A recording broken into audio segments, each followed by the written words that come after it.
মানুষ ভুলের ঊর্ধ্বে নয়, আলেমদের ভুল হইতে পারে, কিন্তু আলেম যদি ব্যক্তিগত ভুল করে কিন্তু দ্বীনের জন্য জেলে যায়, আমরা কি তাদেরকে ছেড়ে দিব? কথা বলে না।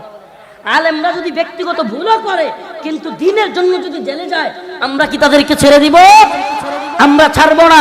কোন হিন্দুত্ববাদী শক্তি, কোন বিশ্বপরা শক্তি যদি এই উম্মার আলেমদেরকে নিয়ে আবারও নির্যাতনের খেলা খেলতে চাই, আবারও যদি জেল জরিমানার খেলা খেলতে চাই, আবারও যদি গোলামায়ে হক্কানিকে জেলখানায় নিতে চাই, ও মুসলমান, তোমাদের কাছে আমার জানার ইচ্ছা, তোমরা কি আবারও যদি কোন বিদেশি শক্তি, আন্তর্জাতিক শক্তি কিংবা দেশীয় শক্তি ষড়যন্ত্র করে উলামায়ে কেরামকে, মুফতি আমির হামজাকে, মুফতি হারুন ইজারকে, মুফতি মাহমুদ হাসান গুণবিত এখনো জেলে, মামুনুল হক জেলে, এইভাবে যদি আলেমদেরকে বন্দী রাখবার পায়তারা করে, তোমরা তাদের বিরুদ্ধে প্রতিহত করতে প্রস্তুত আছো তো? আছো তো ইনশাআল্লাহ? নারে তাকবীর, আল্লাহু আকবার। ইসলামের শত্রুরা হুঁশিয়ার সাবধান, ইসলামের শত্রুরা আল কোরআনের আলো ঘরে ঘরে জ্বালো। তাকবীর, আল্লাহু আকবার। অতএব তোমরা আলেমদের থেকে দূরে সরে যাবা না, এটা আমাদের রিকোয়েস্ট। ওই জামানার আবু জাহেল, উতবা, সাইবারা, ফিরাউন, নমরুদ, হামানরা চেষ্টা করতো নবী মুসা আলাইহিস সালাম থেকে লোকদেরকে কিভাবে সরায় রাখা যায়। নমরুদ চেষ্টা করতো ইব্রাহিম আলাইহিস সালাম থেকে লোকদেরকে কিভাবে সরায় রাখা যায়। আবু জাহেল, উতবা, সাইবারা চেষ্টা করতো হযরত মুহাম্মদ আরবি সাল্লাল্লাহু আলাইহি সাল্লাম থেকে লোকদেরকে কিভাবে দূরে সরিয়ে রাখা যায়। আজকের ফিরাউন, নমরুদদের কাজও সেম।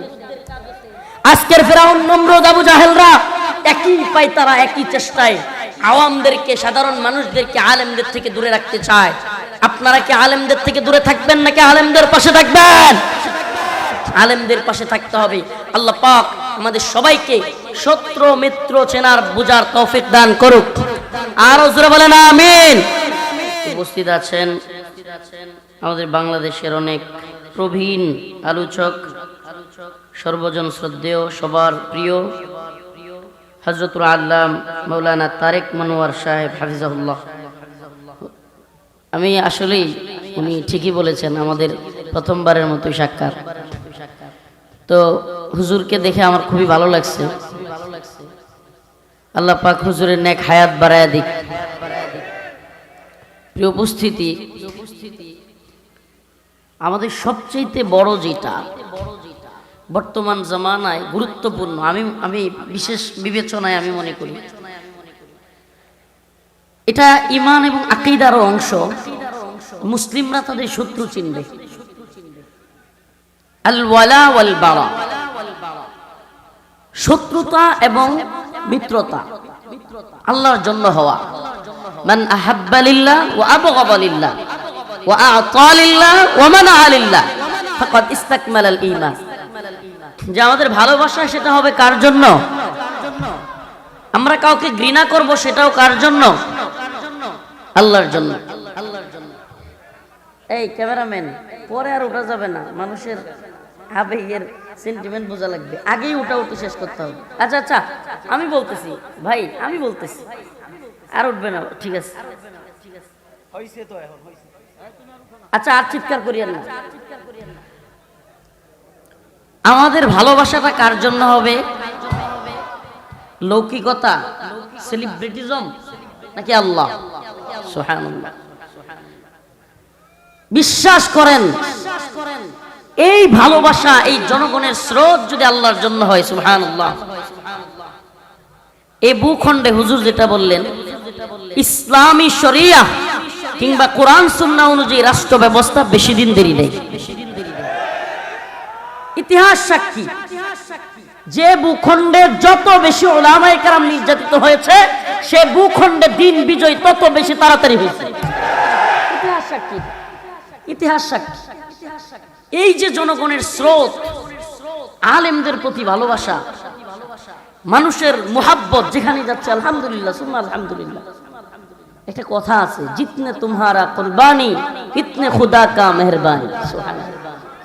আল্লাহর জন্য, দ্বীনের জন্য যার যতটুকু কুরবানি, আল্লাহ পাক তার মেহেরবানির মাধ্যমে হুজুর যেটা বললেন তত বেশি আগে বাড়ায় দেন। তবে আপনাদের প্রতি আমাদের বিশেষ অনুরোধ, এই ভালোবাসাটাকে প্যান্ডেলে সীমাবদ্ধ রাখিয়েন না। শত্রু চেনা এবং মিত্র চেনা, আমি এই আয়াত কেন তিলাওয়াত করছি জানেন? এটা একটা পার্বত্য অঞ্চল, একবারে পাহাড়ি অঞ্চল। দাওয়ার যুবা এরশাদ হুজুরের সাথে সেদিন নেত্রকোনায় দেখা হয়েছিল। হুজুর খুব আফসোস করে বলল যে পার্বত্য অঞ্চলগুলোতে কাদিয়ানি ফিতনা এবং বিশেষ করে খ্রিস্টান মিশনারি বিশালভাবে তৎপর। এই প্রোগ্রামের মাধ্যমে আমি মুসলিমদের বন্ধু কারা শত্রু কারা এটা বোঝানোর চেষ্টা করব। প্রিয় হাজিরিন, আল্লাহ পাক একবারে সুস্পষ্ট বলে দিচ্ছেন, সুস্পষ্ট, ইয়া আইয়ুহাল্লাযীনা আমানু লা তাত্তাখিযুল ইয়াহুদা ওয়ান নাসারা আউলিয়া বা'দুহুম আউলিয়াউ বা'দ ওয়া মান ইয়াতাওয়াল্লাহুম মিনকুম ফাইন্নাহু মিনহুম ইন্নাল্লাহা লা ইয়াহদিল কওমায যালিমিন।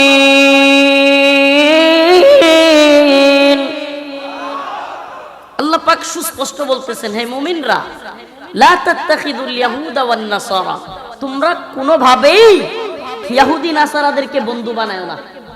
সুবহানাল্লাহ। তো যারা মুমিনদের বন্ধু বানানোর কথা আল্লাহ নিষেধ করেছেন, এরা কি মুমিনের বন্ধু হবে না শত্রু? এই দুই গোষ্ঠী কিংবা কুফফাররা কখনোই মুমিনদের ব্যাপারে রাজি খুশি হবে। এটার কি কারণ কি? হুজুর যেটা বললেন, এটা কি ব্যক্তিগত শত্রুতা?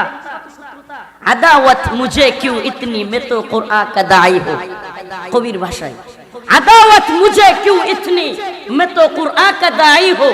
আরে আমি তো কোরআনের দাঈ, আরে আমরা তো কোরআনেরই কথা বলি, তবে আমাদের প্রতি এত শত্রুতার কারণ কি? বোঝা গেল শত্রুতা আমাদের সাথে নয়, শত্রুতা কোরআনের সাথে। আমরা তো কোরআনেরই কথা বলি, তাহলে আমাদের সাথে এত শত্রুতার কারণ কি? তার মানে শত্রুতা আমাদের সাথে নয়, বরং কার সাথে? আল্লাহ বলেন, ওয়ালান তারদা আনকাল ইয়াহুদ ওয়ালান নাসারা হাত্তা তাত্তাবিআ মিল্লাতাহুম। ওরা ততক্ষণ পর্যন্ত মুমিনের প্রতি, মুসলমানের প্রতি রাজি খুশি হবে না যতক্ষণ না হাত্তা তাত্তাবিআ মিল্লাতাহুম, আমরা তাদের জাতিগতভাবে মিশে যাব। আপনি দেখবেন ওই খ্রিস্টান মিশনারিরা এত বেশি তৎপর।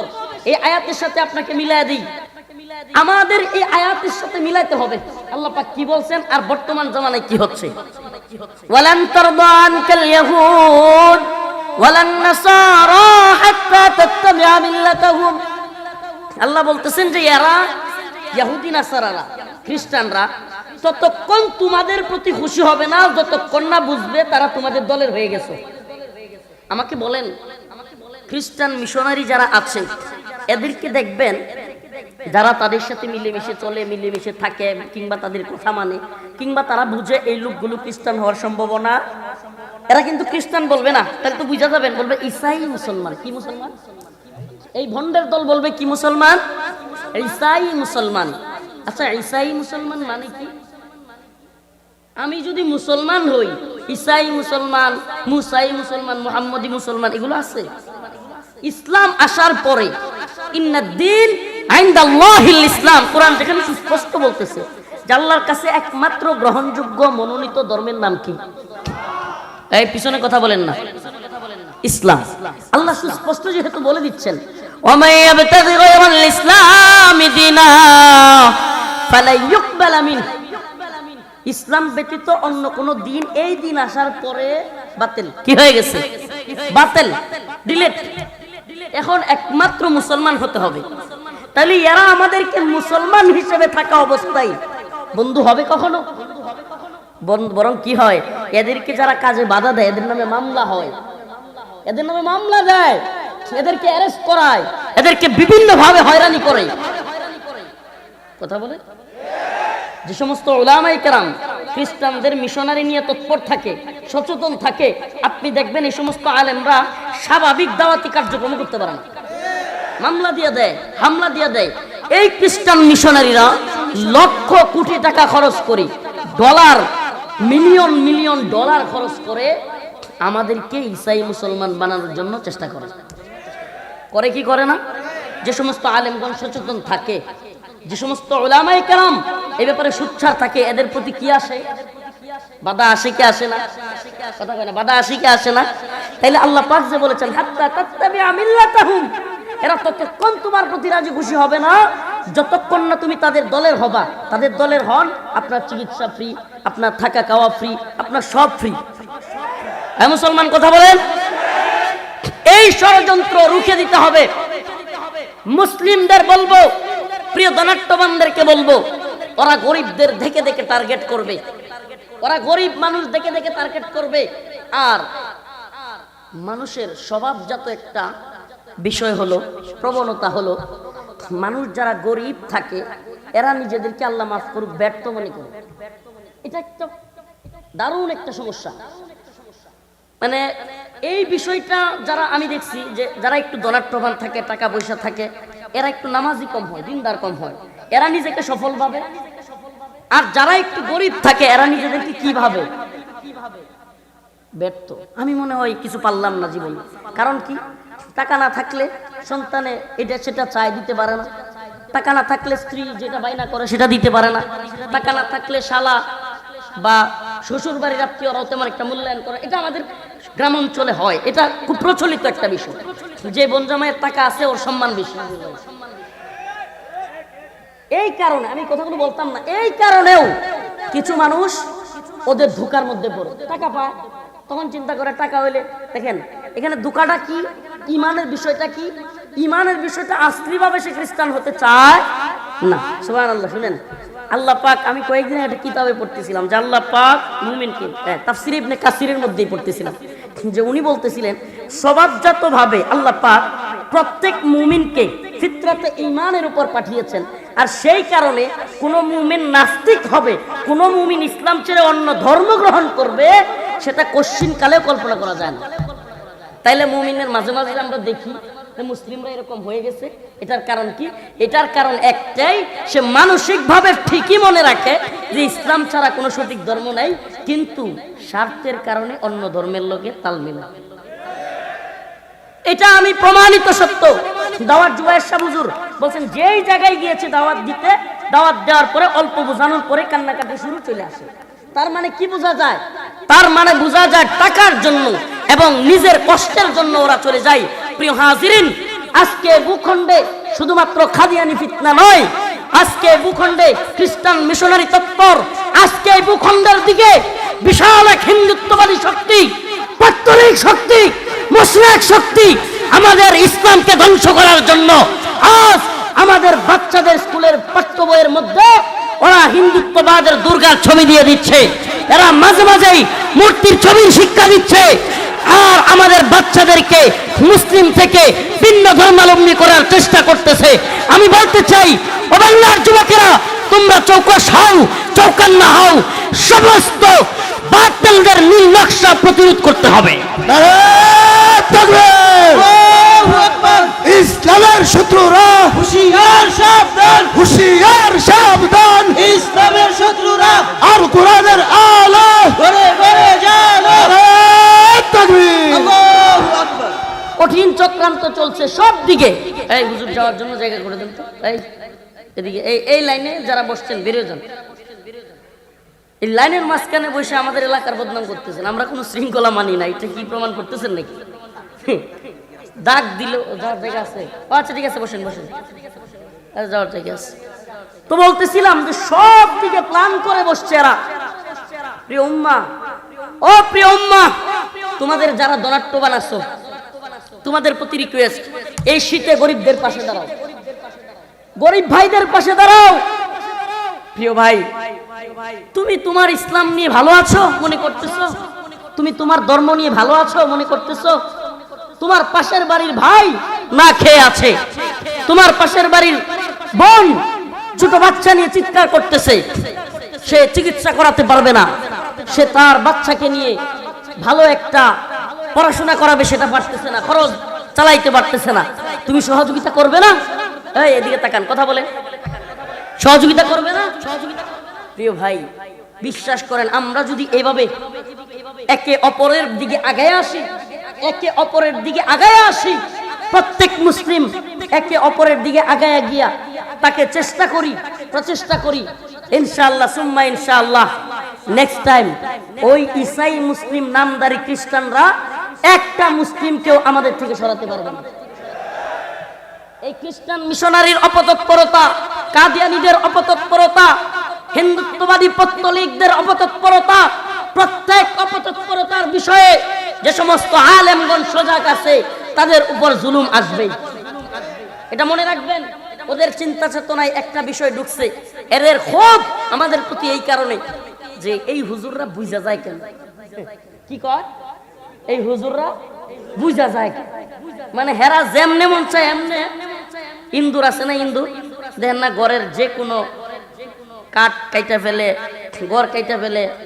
এখন মালিক যখন টের পায় তখন কি করে, ফাত পাতে বিষ দেয়, ফাত পাইতে ধরে কিনা। এখন ইন্দুরের দলে একজন হইছে, মালিক বুঝা ফেলাই কেন। তো এদের বাতিলদের অবস্থা হলো এমন যে এই দেশটা মুসলমানদের। আল্লাহ পাক এই দেশ না শুধু, আল্লাহ পাক সরাসরি কোরআনে বলছেন আন্নাল আরদা ওয়ারিসুহা ইবাদিয়াস সালিহুন, আন্নাল আরদা ওয়ারিসুহা ইবাদিয়াস সালিহুন। আল্লাহ পাক বলেছেন এই জমিন, এই ভূমি আমি ওয়ারিস সূত্রে মুমিনদেরকে মালিকানা দিলাম। মালিক কে? আল্লাহ। দিবেন কাদেরকে? মুমিনদেরকে। সুবহানাল্লাহ কয় না? মালিক কে? মালিকের ওয়ারিস কে? আমরা। আন্নাল আরদা ওয়ারিসুহা ইবাদিয়াস সালিহুন, আমরা মুমিনরা এই ভূমির, এই জমিনের মালিকানা। অতএব হয়তো লা ইলাহা ইল্লাল্লাহ বলো, জমির মালিক হও, আর যদি মালিক না হও জিজিয়া দাও, ভাড়া থাকবে। জিজিয়া দিয়ে ভাড়া থাকতে হবে, জিজিয়াও দিবা না, লা ইলাহা ইল্লাল্লাহ করবা না, মুসলমানদের সাথে সন্ধিতেও আবদ্ধ হবে না জিজিয়া দিয়া। বিকল্প ব্যবস্থা নাই, ফায়াকতুলুনা ওয়া ইউকতালুন, মারবো নাইলে মরবো। এর বাহিরে কোনো ইসলামে কোনো সুযোগ নেই। তিনটা সূরা, এক আন্নাল আরদ ওয়ারিসুহা ইবাদিয়াস সালিহুন, আমরাই ভূমির মালিক আল্লাহর পক্ষ থেকে। ভূমির মালিক কে? ওয়ারিস কে? মুমিনরা। এখন যারা এই মুমিনদেরকে মাইনাস করে থাকতে চাইবে এরা হলো দখলদার। পুরো পৃথিবীর কুফফাররা হলো দখলদার। কুফফারদের ভূমি আল্লাহর জন্য বৈধ নয়। কুফফারদের ভূমি তখনই বৈধ যখন কুফফাররা জিজিয়া দিবে। কি দিবে? মুসলমান, আজকে এই কথাগুলো বড়ই অবাক লাগবে। কাশ্মীরে নির্যাতিত, ফিলিস্তিনে নির্যাতিত, আরাকানে নির্যাতিত, উইগুরে নির্যাতিত, আসামে নির্যাতিত, পুরো বিশ্বে যখন মালি, সোমালিয়া, ইয়ামেন, সকল জায়গায় আমরা যখন নির্যাতিত, তখন এই কথাগুলোকে অদ্ভুত লাগবে। কিন্তু বিশ্বাস করো, আমাদের মতো এত মাহফিলের হাজার হাজার জনগণ হয়ে যাইতো না, আমাদের মতো এত কোটসোট, এত সুন্দর পোশাক আশাক ছিল না, আমাদের মতো এত চামড়ার জুতা পরতে পারতো না। এমন একটা জামানা ছিল, যে জামানাটা ছিল সাহাবায়ে কেরামদের জামানা। আরে আল্লাহর নবীর সাহাবায়ে কেরামের পায়ে তো ভালো জুতা ছিল না, মাথায় ভালো পাগড়ি তো ছিল না, গায়ে ভালো জামা তো ছিল না, কিন্তু সেই ছেঁড়া জুতা ওয়ালাদের, ছেঁড়া জামা কাপড় ওয়ালাদের ভয়ে রোম পারস্যের রাজপ্রাসাদগুলো থরথর করে কাঁপত, থরথর করে কাঁপত। আর আজ আমাদের সবই আছে, কিন্তু আমাদের ভয়ে কাঁপে না, উল্টা আমরা কাঁপি। আমাদের ভয়ে কাঁপে না, আমরা কাঁপি। আমরা কাঁপি কেন? সমস্যা কি? হুব্বুদ দুনিয়া ওয়া কারাহিয়াতুল মাউত। রাসূল বলেছেন যে মুমিনদের মধ্যে একটা সময় আসবে যে কাফেররা জায়নামাজে দস্তরখানে খাবার বসলে যেমন একটা আরেকটারে ডাকে না, এই আয় খাইতে আয়, তেমনি ভাবে কাফেররা একে অপরকে ডাকবে যে আয় মুসলিম করে খায়, দড়ি ধ্বংস করি। সাহাবায়ে কেরাম বললেন, ইয়া রাসূলুল্লাহ, সেই সময় কি মুসলমানদের সংখ্যা খুবই কম থাকবে? রাসূল সাল্লাল্লাহু আলাইহি সাল্লাম বললেন, না, অনেক মুসলমান থাকবে, কিন্তু মুসলমানরা হবে খড়কুটার মতো ভাষা। পানির মধ্যে যেমন খড়কুটা কি হয়, ভেসে যায়, তেমন ভাবে মুসলমানদের অবস্থা। আল্লাহ রাসূল বললেন, মুসলমানদের ভিতরে তখন ওহান ঢুকে যাবে। ওহান কি ঢুকে যাবে? সাহাবায়ে কেরাম বললেন, ওহান কি ইয়া রাসূলুল্লাহ?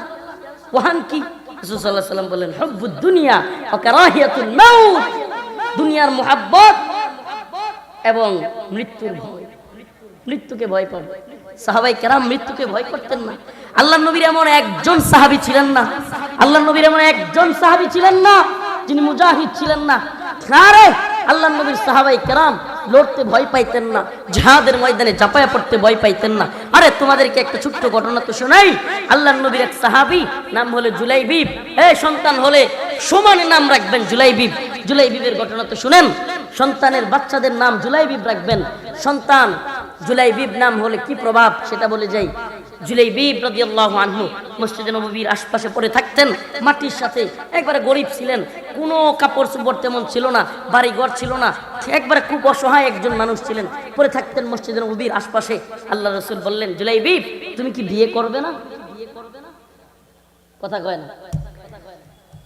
আরেকদিন রাসূল সাল্লাল্লাহু আলাইহি ওয়াসাল্লাম পাশ দিয়ে যাচ্ছেন, কি করতে বুঝতেছেন তো, কালো মানুষ, চেহারাও ভালো না, গরিব মানুষ, অসহায়, কোনো টাকা পয়সাও নাই, মসজিদে নববীর মাটির সাথে মিশতে ঘোরাঘুরি করত। মাটির সাথে মিশে কি করত? ঘোরাঘুরি করত। জুলাইবিব তুমি কি বিয়েটা করবে না? 2 দিন বলছে। তৃতীয় দিন যখন বলছে, রাসূল সাল্লাল্লাহু আলাইহি ওয়াসাল্লামকে বলতেছে জুলাইবিব রাদিয়াল্লাহু আনহু, ইয়া রাসূলুল্লাহ আমাকে কে বিয়ে করবে? আমার টাকা নাই, পয়সা নাই, ধন দৌলত নাই, বাড়ি গাড়ি নাই, আমার চেহারাও দেখতে ভালো না, আমারে কে বিয়ে করবে ইয়া রাসূলুল্লাহ? আল্লাহ রাসূল বললেন, জুলাইবিব ওই যে বাড়িটা দেখা যাচ্ছে আনসার, ওই আনসার সাহাবীর বাড়িতে গিয়া আমার কথা বলবা, আমার কথা বলবা, আমার কথা বললে ওই বাড়ি থেকে ছেড়ে দিবে। প্রিয় হাজিরিন, জুলাইবিব রাদিয়াল্লাহু আনহু, আল্লাহ রাসূল বললেন তুমি ওই বাড়িতে গেলে একটা সুন্দরী মেয়ে আছে, আমার কথা গিয়ে বললে ওই বাড়ি থেকে তোমাকে ওই মেয়ে বিয়ে দিবে। সুবহানাল্লাহ। আমার কথাগুলো বুঝতেছেন? চেহারাটা কালো, টাকা পয়সাও নাই, সম্ভ্রান্ত পরিবারেরও না, বাড়িঘর ওই রকম না, চেহারাও কালো। আচ্ছা এমন কারো কাছে কেউ মেয়ে বিয়ে দিতে চায়? চেহারাটাও কালো, বাড়িঘরও নাই, বাবা মার পরিচয় তেমন ভালো না, আবার কি নাই, কোনো ব্যাকগ্রাউন্ড বা কোনো ইয়াও ভালো না, কোনো কিছুই ভালো না। তো এমন একটা লোক কার কাছে গেছে জানেননি? কোন বাড়িতে পাঠাইছে রাসূল সাল্লাল্লাহু আলাইহি ওয়াসাল্লাম?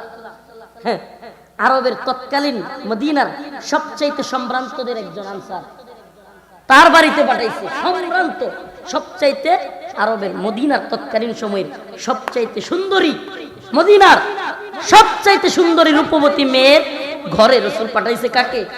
জুলাইবিব রাদিয়াল্লাহু আনহু। এখন জুলাইবিব গিয়া ওই মেয়ের বাবা মাকে যখন বলছে যে আমাকে রাসূল পাঠাইছে আপনার মেয়েকে বিয়ে করার জন্য, এরা এসে দেন, মানে আমরা মাঝে মাঝে হঠাৎ করে দেখলে যেমন এইভাবে তাকায় না, এমনি তাকাইতেছি, বুঝেন নাই মনে হয়, এমনি তাকাইতেছি, চেহারাটা দেখতেছে আর কি। মাত্র মাটির থেকে গড়াগড়ি করে একটা কালো মানুষ উঠে এলে কেমন লাগবে, যার গায়ে সেরা কাপড় চোপড়, এইটা দেখতেছে। তো সম্ভ্রান্ত মদিনার আরবের সুন্দরী রমণীর পিতা মাতা নাক ছিটকাইতেছে, মানে কেমন লাগতেছে তাদের কাছে। তো এরকম ছেলে রাজি হওয়ার কোনো সম্ভাবনা নেই। ও প্রিয় ভাই, আমি এই অঞ্চলের মা বোনদেরকে বলে যাই, আমার বোনেরা, আমার মা, শুনেন, আল্লাহর নবীর জন্য সেই জামানার মা বোনেরা কত বেশি তাআত ছিল, তাদের কত বেশি রাসূলের প্রতি ভালোবাসা ছিল। যখন বাবা মা বুঝলো যে এই ছেলের কাছে বিয়ে দেওয়ার কোনো সম্ভাবনা নাই, ঘর থেকে একটা আওয়াজ আসলো, হে পিতা, হে আমার মা, তোমরা কি জানো এই ছেলেটার কাছে প্রস্তাবটা দিয়ে কে পাঠিয়েছে? তোমরা কি তা জানো? সরদারে দু আলম জনাব মুহাম্মদ আরবি সাল্লাল্লাহু আলাইহি ওয়াসাল্লাম এই ছেলেকে আমার জন্য বিবাহের প্রস্তাব দিয়ে পাঠাইছে গো মা। বাবা মা এবার বলল, বেটি ভিতরে থাইকা রাসূলের কথায় একমত হইস না, পারলে একটু বাইরে আয়া দেখা যা। ভিতর থেকে এবার আওয়াজ আসলো, ও আমার পিতা, ও আমার মা, জনাবে মুহাম্মদ আরবি সরদারে দু আলম যে প্রস্তাব দিয়ে পাঠাইছে, আমি তারে দেখতেও চাই না, আমি রাজি হয়ে গেছি, আমাকে বিয়ে দিয়ে দাও।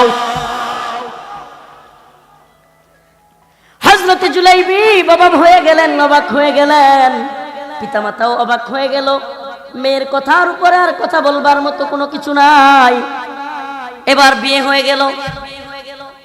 প্রিয় ভাই, বিয়েটা হয়ে যাওয়ার পর একটা যুবক এবং একটা যুবতীর সবচাইতে গুরুত্বপূর্ণ এবং সবচাইতে আনন্দের রাত, সেই রাত যখন জুলাইবিব রাদিয়াল্লাহু আনহুর চলে আসলো। ও প্রিয় ঝিনাইগাতি শেরপুরের মুসলমান, হযরত জুলাইবিব রাদিয়াল্লাহু আনহু ঘরে ঢুকলো। তার জীবনের সবচাইতে গুরুত্বপূর্ণ রাত। যে ব্যক্তি নিজেও ভাবতো না তার কাছে কেউ মেয়ে বিয়ে দিবে, যে ব্যক্তি জানতোই না তার কাছে কেউ মেয়ে বিয়ে দিবে, সেই ব্যক্তি কিনা মদিনার সবচাইতে সম্ভ্রান্ত পরিবারের, মদিনার তৎকালীন সবচাইতে সুন্দরী মেয়েকে পেয়ে গেল। আল্লাহর রাসূলের কথার উপরে মেয়েটাও রাজি হয়ে গেল। অমনি বাসর ঘরে ঢুকবে, আর ওদিক থেকে আওয়াজ আসলো, হাইয়া আলাল জিহাদ, হাইয়া আলাল জিহাদ। হযরত জুলাইবিব চিৎকার মেরে বাসর ঘরের জিনিসপত্র রেখে উন্মুক্ত তরবারি, খোলা তরবারি নিয়ে আল্লাহু আকবার বলে জিহাদের ময়দানে দৌড় দিয়ে চলে গেলেন। শুধু চলে গেলেন না, ওই ময়দানে গিয়ে হযরত জুলাইবিব শহীদ হয়ে গেলেন। শহীদ হয়ে গেলেন। ও প্রিয় উপস্থিতি, কেন বললাম এই ঘটনা? আমাদেরকে দ্বীনের জন্য, আমাদেরকে আল্লাহর জন্য, আমাদেরকে নবীর জন্য, আমাদেরকে এই উম্মাহকে অবশ্যই অবশ্যই সব কিছুর চাইতে দ্বীনের প্রতি ভালোবাসা বেশি থাকা লাগবে। শত্রু মিত্র চিনা, যেটা বলতেছিলাম যে আল্লাহর নবীকে যারা ভালোবাসতো তারা নবীর কথায় সবকিছু করে দিতেও, আর এরাই আবার কুফফারদের বিরুদ্ধে বাসর রাত ছেড়ে দিয়েও কুফফারদের বিরুদ্ধে কি করত? ঝাঁপিয়ে পড়ত। কুল ইন কানা আবাউকুম ওয়া আবনাউকুম ওয়া আজওয়াজুকুম ওয়া আশীরাতুকুম ওয়া আমওয়ালুন ইকতারাফতুমুহা ওয়া তিজারাতুন তাখশাউনা কাসাদাহা ওয়া মাসাকিন তারদাউনাহা আহাব্বা ইলাইকুম মিনাল্লাহ ওয়া রাসূলিহি ওয়া জিহাদিন ফি সাবিলিহি ফাতারাব্বাসু হাত্তা ইয়াতিয়াল্লাহু বিআমরিহি। আল্লাহ পাক বলেছেন, তোমাদের পিতা মাতা, আবাউকুম ওয়া আবনাউকুম ওয়া আজওয়াজুকুম, স্ত্রী, ওয়া আশীরাতুকুম ওয়া আমওয়ালুন ইকতারাফতুমুহা ওয়া তিজারাতুন তাখশাউনা কাসাদাহা, তোমাদের ব্যবসা প্রতিষ্ঠান, ওয়া মাসাকিন তারদাউনাহা, তোমরা যে জায়গায় থাকো, তোমাদের স্ত্রী, সন্তান সন্ততি, পিতা মাতা, ব্যবসা প্রতিষ্ঠান, টাকা পয়সা, নিজের জীবন, এগুলো যদি আহাব্বা ইলাইকুম মিনাল্লাহ ওয়া রাসূলিহি, আল্লাহ এবং তার রাসূলের চাইতে বেশি ভালোবাসার হয়ে যায়। কথা বুঝেন? বাবা মা, সন্তান সন্ততি, ব্যবসা বাণিজ্য, যেই জায়গায় থাকি, এই জায়গা, এলাকা, এগুলো যদি আল্লাহ এবং তার রাসূলের চাইতে বেশি প্রিয় হয়ে যায়, ওয়া জিহাদিন ফি সাবিলি, এবং জিহাদের ময়দানে যেতে তোমাকে বাধা প্রদান করে, ফাতারাব্বাসু, সুবহানাল্লাহ, ফাতারাব্বাসু, তাইলে অপেক্ষা করো, হাত্তা ইয়াতি আল্লাহু বিআমরি, আল্লাহর আদেশ আসার জন্য। নির্যাতন করতেছে ইহুদি রাষ্ট্রগুলো, মুসলিমদের উপর নির্যাতন করতেছে। আল্লাহ পাক যে বলেছেন এরা আমাদের বন্ধু নয়, এরা আমাদের শত্রু। তোমরা শত্রু মিত্র চিনো, বিশ্বাস করো তোমাদের প্রকৃত বন্ধু হলো এই উম্মার আলেমরা। ও আমার জাতি, বিশ্বাস করো এই উম্মার আলেমরা তোমাদেরকে ভালোবাসে। তোমরা বিভিন্ন দুর্ভিক্ষ আসলে, বিভিন্ন ধরনের বান আসলে, বিভিন্ন ধরনের কষ্টের মধ্যে পড়লে, সিলেটের দিকে দেখো বন্যার, বানবাসী মানুষের পাশে দাঁড়িয়েছে উলামায়ে কেরাম। কুড়িগ্রামের দিকে বানবাসী মানুষের পাশে দাঁড়িয়েছে উলামায়ে কেরাম। আমার এই কথাগুলো মিথ্যা না সত্য? কথা বলেন। সমস্ত দুর্যোগে দুর্বিপাকে মানুষের পাশে দাঁড়ায় আলেমগণ। এই আলেমরা তোমাদের বন্ধু, এই আলেমগণ তোমাদের শত্রু নয়। যারা আলেমদের থেকে আওয়ামদেরকে দূরে রাখতে চায়, ইতাআতির নামে, ওয়াজাহাতির নামে, এই সেই নাম দিয়া তাবলীগের মধ্যে বিভিন্ন ভাবে আমাদের মধ্যে ফাটল তৈরি করতে চায়। আমরা ইতাআতি ওয়াজাহাতিতে বিশ্বাসী নই। আমরা বিশ্বাস করি আমরা এক উম্মাহ, এক জাতি, আমরা মুসলিম। মুসলিমদের আমরা ইন্নামাল মুমিনুনা ইখওয়া, আমরা মুমিন ভাই ভাই। আমাদের পরিচয় আমরা মুসলিম। আমরা আল্লাহকে বিশ্বাস করি, রাসূলকে বিশ্বাস করি, কোরআনকে বিশ্বাস করি। আমাদের ধর্ম এক, আমাদের নবী এক, আমাদের কোরআন এক। সমস্ত ভেদাভেদ ভুলে যাও, আসো এক হও। এ জাতির আলেমরা তোমাদেরকে ভালোবাসে। আরে এরা তো ফাসলুদ্দিন আনি দাওলা, রাষ্ট্র থেকে ধর্মকে অনেক আগেই আলাদা করেছে। এখন নতুন ষড়যন্ত্র শুরু করেছে ফাসলুল উলামা আনিল আওয়াম, আওয়ামদের থেকে আলেমদেরকে দূরে রাখা। এজন্য বিভিন্ন নাম দিয়া বিভিন্ন ফিতনা আবির্ভাব হবে। আলেমদেরকে এ জাতির সামনে লাঞ্ছিত হিসেবে দেখানোর, আলেমদেরকে দর্শক হিসেবে দেখানোর, আলেমদেরকে রাজাকার বলার, আলেমদেরকে বিভিন্ন নামে ট্যাগ দিয়া, নেম কিলিং নাম দিয়া নামকে হত্যা করা, এটাকে বলে নেম কিলিং। এই নেম কিলিং আজকে শুরু হয় নাই, এই নেম কিলিং শুরু করেছে হিটলারের মন্ত্রী। আর এই হিটলারের মন্ত্রীরা এখনো আছে। আজকেও আপনাকে যদি মারতে হয়, আপনাকে খালি নাম দিবে, একটা নাম দিবে, এই ব্যক্তি হলো জঙ্গি, এই ব্যক্তি হলো মৌলবাদী, এই ব্যক্তি রাজাকার, এই ব্যক্তি ধর্ষক। এইভাবে নাম দিয়ে দিয়ে আপনাকে আগে জাতির সামনে খারাপ বানাতে চাইবে, আপনাকে আগে আলেমদেরকে জাতির সামনে কলঙ্কিত করতে চাইবে। তারপরে আলেমদের উপর জুলুম শুরু হয়ে যাবে। ও আমার জাতি, তোমাদেরকে বলে যাই, আজকের এই শেরপুরের জিনাইগাতির হাজারো মুসলিমদের সামনে আমি তোমাদেরকে বলতে চাই, বলো এই জামানায় হযরত আবু বকর ওমর কি আবার আসবে? তোমরা কি আবু বকর ওমরের মতো লোক পাবা? ওসমান এবং আলী রাদিয়াল্লাহু আনহুর মতো লোক কি পাওয়া যাবে? বলেন পাবেন? আলী, ওমর, আবু বকর, ওসমান রাদিয়াল্লাহু আনহুর মতো লোক পাবেন না। তাহলে নাইবে নবী কারা? এই যুগে কি আল্লাহর নবীর কাজ করার কেউ নাই? এরা যদি ভুলের ঊর্ধ্বে নাও হয়, মানুষ ভুলের ঊর্ধ্বে নয়, আলেমদের ভুল হইতে পারে, কিন্তু আলেম যদি ব্যক্তিগত ভুল করে কিন্তু দিনের জন্য জেলে যায়, আমরা কি তাদেরকে ছেড়ে দিব? কথা বলে না। আলেমরা যদি ব্যক্তিগত ভুলও করে কিন্তু দিনের জন্য যদি জেলে যায়, আমরা কি তাদেরকে ছেড়ে দিব? আমরা ছাড়বো না।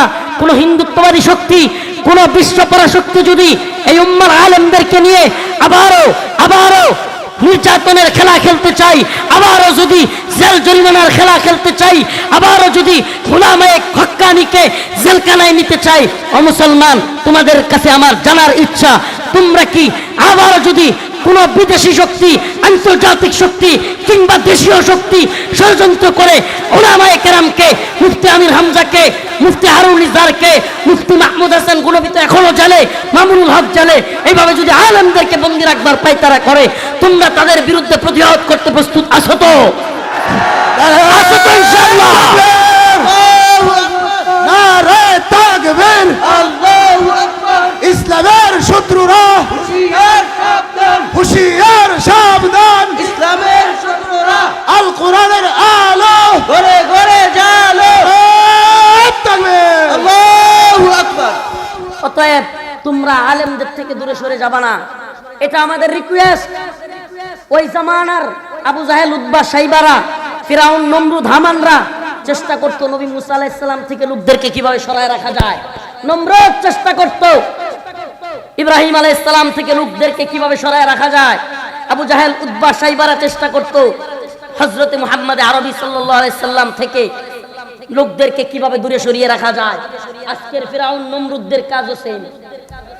আজকের ফিরাউন, নমরুদ, আবু জাহেলরা একই পায়তারা, একই চেষ্টায় আওয়ামদেরকে, সাধারণ মানুষদেরকে আলেমদের থেকে দূরে রাখতে চায়।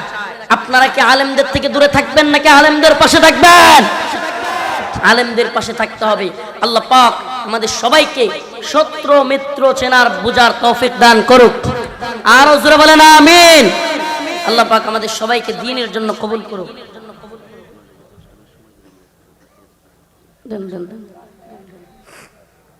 এই যারা ছাত্র আছে সকলে একটা একটা ব্যাগ নিয়ে ভিতরে ঢুকো।